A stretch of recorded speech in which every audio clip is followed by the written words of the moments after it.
Dante, batay sa assessment ng COMELEC, kung ikukumpara sa mga nagdaang halalan, ito na ba ang pinakamaayos so far?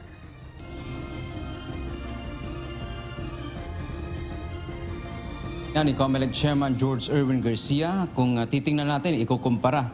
Partikular, kung ating ikumpara noong nakaraang 2018 elections, ito na yung pinakamaayos in the sense, Monica, na nakita nga ng Commission on Elections na sumunod anya itong mga kandidato. Wala na masyadong mga illegal campaigning.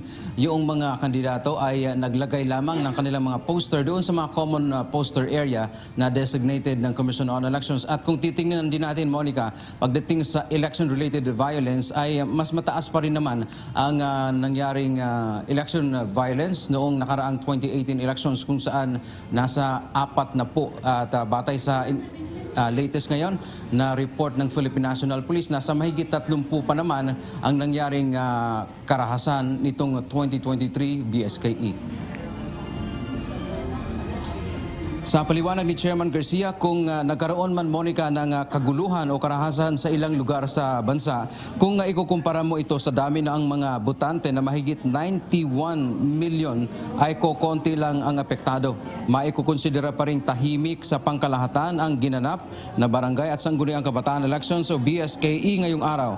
Nakapagsimula ng maayos kaninang alas 7 ng umaga ang maraming presinto sa botohan. Ang early voting naman sa Muntinlupa at gayon din sa Naga City ay matagumpay din na naisagawa ng COMELEC at maraming bumoto. Maging ang mall voting, ikinatuwaan niya ng mga botante dahil magiging maalwan ang kanilang pagboto. Nakaboto rin ang ating mga kababayan na bilanggo o person deprived of liberty na walang pang pinal na hatol sa kanilang kaso sa kauna-unahang pagkataon mula noong 2015 kung saan sila ay pinayag nga ng ating Korte Suprema at batay pa sa ulat ng COMELEC, naging mataas yung turnout ng pagboto ng ating mga kababayang bilanggo. Generally peaceful po ang ating eleksyon sa buong bansa. Bagamat mayroong mga iilan na mga insidente ng karahasan na nangyari lalong-lalo na sa Bangsamoro. Ang automated BSKE naman, bagamat may naranasang aberya sa vote counting machines o VCM, pero napalitan naman ito kaagad noon ng mga makina. May ilan din na sinadya lang i-delay yung pamamahagi kanina ng mga election forms and supplies sa electoral boards o mga guro dahil sa may mga nakita ang anyang banta sa seguridad.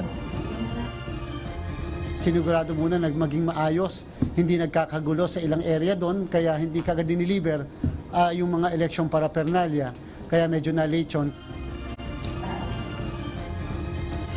Ngayong araw, Monica, ilang insidente nga ng kaguluhan ang naitala ng komisyon tulad ng pagpunit sa mga balota dyan sa isang clustered precinct sa Puerto Princesa at komosyon sa Nulungan na pati pulis ay sinapak noong mga involved ng mga individual. Paliwanag ni BSKE Commissioner in Charge, Commissioner Ray Bulay, kinondena nila yung mga karahasang ito pero hindi ito makahadlang sa pagsasagawa ng tagumpay na halalan.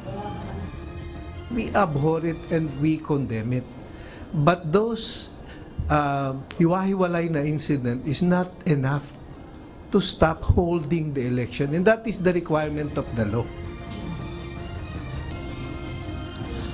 Monica, pagkatapos nga ng pagsasara ng botohan kaninang alas 3 ng hapon, ayon kay Chairman Garcia, mayroon pang ilan sa ngayon na, Monica, na ongoing pa rin yung botohan. Ito ngang nagkaroon ng insidente dyan sa Puerto Princesa, Palawan, kung saan pinunit yung mga ilang balota doon sa isang presinto. At yung mga dinelay din sinadya ng ating mga otoridad dahil nga sa issue ng seguridad dyan sa Maguindanao, ayon kay Chairman Garcia, ito ay nagpapatuloy pa rin sa ngayon ang pagboto ng ating mga kababayan. Pero tiniyak ng COMELEC na mayorya ng ating mga kandidato ay mapoproklama ngayong gabi mula alas 10 hanggang bago hating gabi. At yun nga lang ang sinasabi dito ng COMELEC, lahat ng mga kandidato na mayroong pending o mayroong mga nakabinbin na disqualification case, kung yan man ay vote buying, premature campaigning, illegal campaigning, ay hindi sila mapoproklama hanggat hindi pa naresolba ang kanilang mga kaso.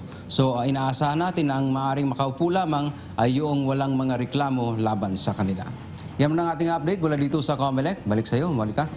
Maraming salamat, Dante Amento.